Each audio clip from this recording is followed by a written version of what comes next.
The hardest area of the body to learn in PRI is by far the head and the neck, and that is covered in the cervical revolution course.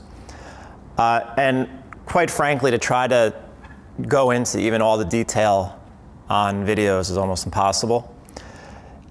But I just want to give an idea of what may be going on, or what is going on.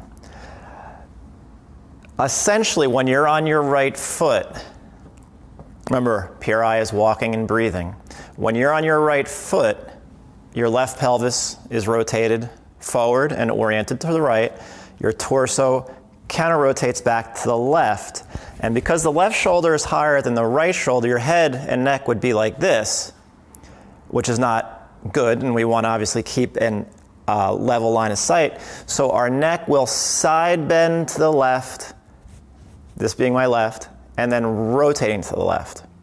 And that is what you should be when you're on your right foot. But again, when you switch over to your left foot, if you're still in this position and you haven't gotten to the opposite position, that's when you're no longer alternating. That's when you're not walking and breathing like a human being. So what you see is pelvis over to the right.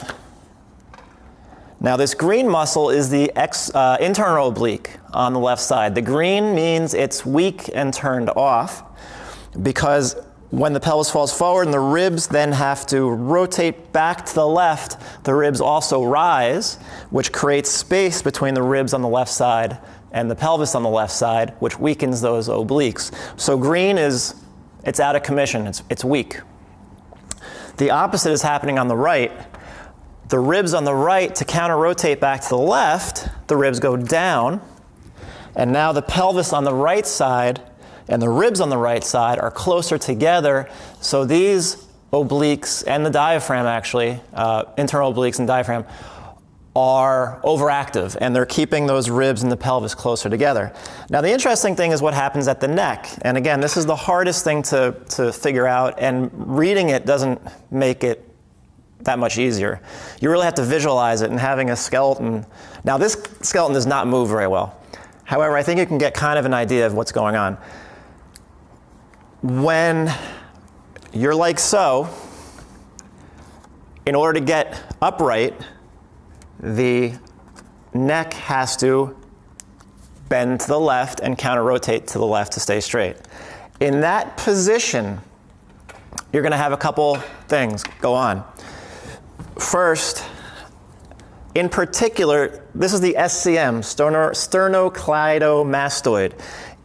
And these placements are approximate. I'm using construction paper here, so it's approximate.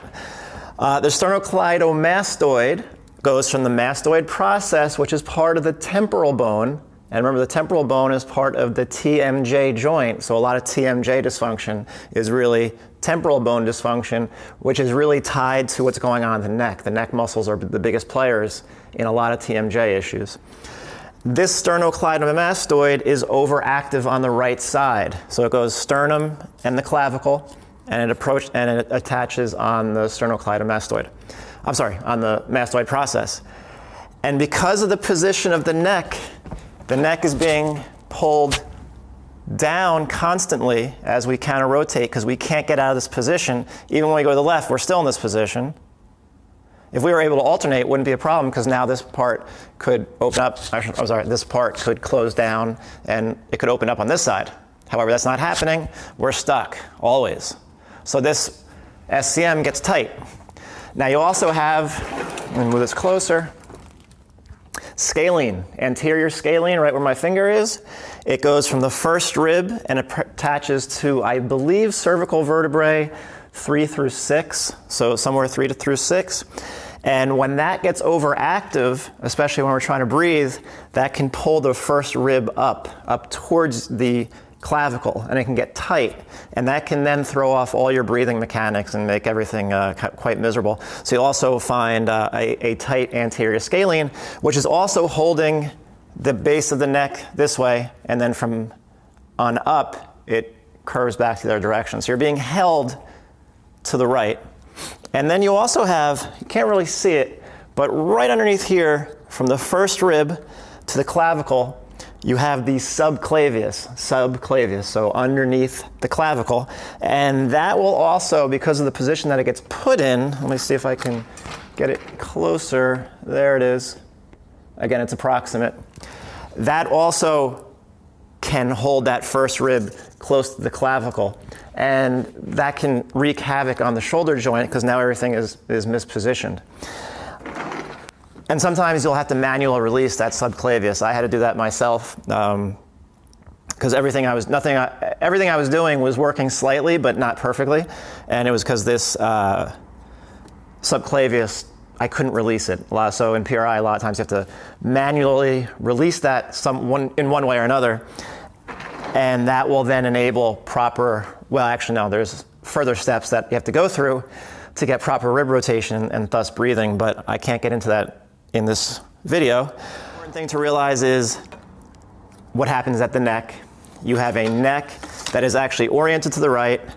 It has to side bend and rotate back to the left, and that positions all these muscles on this side into a tightened position, and that is effectively the right TMCC, right tempo-mandibular cervical chain of muscles that postural restoration talks about. We have to inhibit the right side and turn on the left side.